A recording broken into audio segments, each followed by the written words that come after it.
நான் கலைஞனார். இந்திய வர்த்தகம் மற்றும் தொழில்துறை கூட்டமைப்பின் சென்னை பிரிவு சார்பில் மகளிர் தினம் கொண்டாடப்படுது.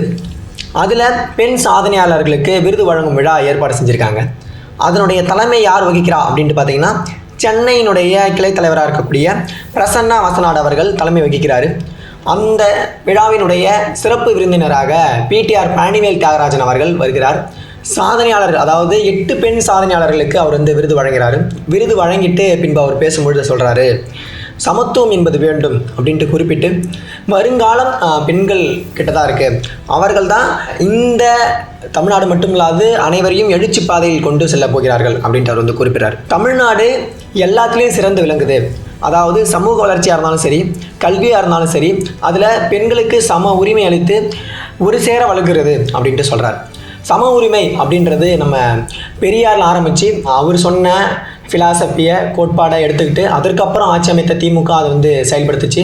கலைஞர் அவர்கள் இந்தியாவிலே முதல் முறையாக பெண்களுக்கு சமபங்கு சொத்துரிமை கொடுத்தார் அப்படின்றதும் குறிப்பிட்டிருந்தது. அது பார்த்திங்கன்னா இப்போ தான் சமீபத்தில் ஒன்றிய அரசால், அதாவது ஒன்றிய அரசால் நாடு முழுவதும் செயல்படுத்தப்பட்டது என்பது இப்போ கடந்த ஒரு 2-3 ஆண்டுகள் தான். ஆனால் அப்பயே 1989 தமிழ்நாட்டில் இந்த சட்டம் வந்தது என்பது குறிப்பிடத்தகுந்ததாக இருக்குது. அதுதான் திராவிட கட்சிகளினுடைய மிகப்பெரிய முன்னெடுப்பு அப்படின்னே சொல்லலாம். ஏன்னா தமிழ்நாடு இந்தியாவில் உள்ள அனைத்து மாநிலங்களுக்கும் முன்னோடியாக இருக்கிறது அப்படின்றதான் பிடிஆர் அவர்கள் குறிப்பிடுறாரு. இங்கே சமூக வளர்ச்சி என்பதும் கல்வி என்பதும் அப்பையிலிருந்தே இருக்குது அப்படின்ட்டு சொல்கிறார். இங்கே தான் உயர்கல்வி பயில்வர்களுடைய எண்ணிக்கை என்பதும் அதிகமாக இருக்குது. 52% இந்தியாவில் எந்த மாநிலத்திலையும் கிடையாது, தமிழ்நாட்டில் மட்டும்தான். இந்தியாவே, அதாவது ஒட்டுமொத்த இந்தியாவினுடைய இலக்கியம் என்னவாக இருக்குது அப்படின்ட்டு பார்த்தீங்கன்னா, எப்படியாவது ஒரு 35-40 எட்டிடணும் அப்படின்ட்டு அவங்க எண்ணுறாங்க. ஆனால் நம்ம இப்போயே 52% உயர்கல்வி பயில்கிறோம். இங்கே இருக்கக்கூடிய திட்டங்கள் பெண்களுக்கு என்னென்னவா இருக்குது அப்படின்றது இன்னும் முக்கியத்துவம் வாய்ந்ததாக நம்ம பார்க்கப்படணும்.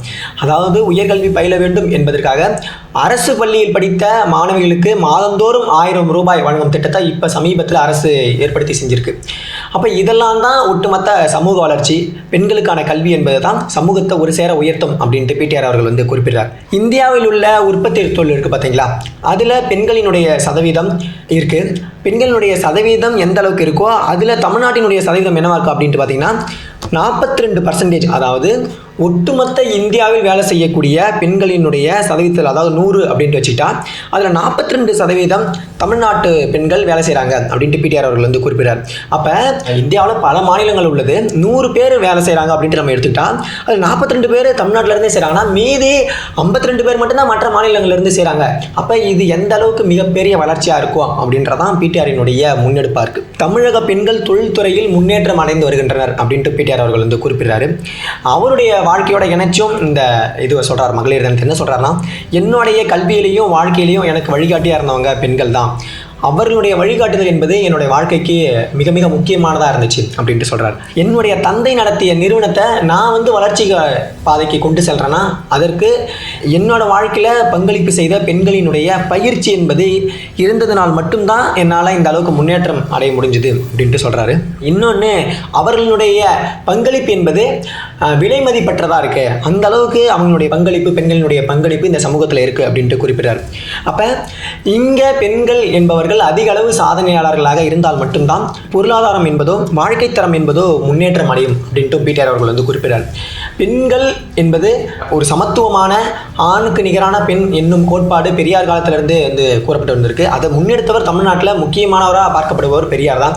அப்போ அவருடைய வழித்தோன்றலாம் வந்த பிடிஆர் அவர்களும் அதே தான் சொல்கிறாரு.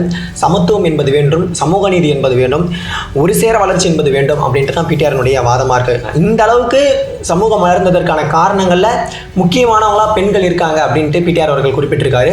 இந்தியாவினுடைய ஒட்டுமொத்த உற்பத்தி தொழில்களில் பெண்களில் 42% தமிழ்நாட்டு பெண்கள் தான் இருக்காங்க அப்படின்றது தான் பிடிஆரினுடைய மிக முக்கிய வாதமாக இருக்குது. எந்த அளவுக்கு பெண்கள் தொழில்துறையிலையும் வளர்ச்சி அடைந்து வருகிறார்கள் அப்படின்றதான்.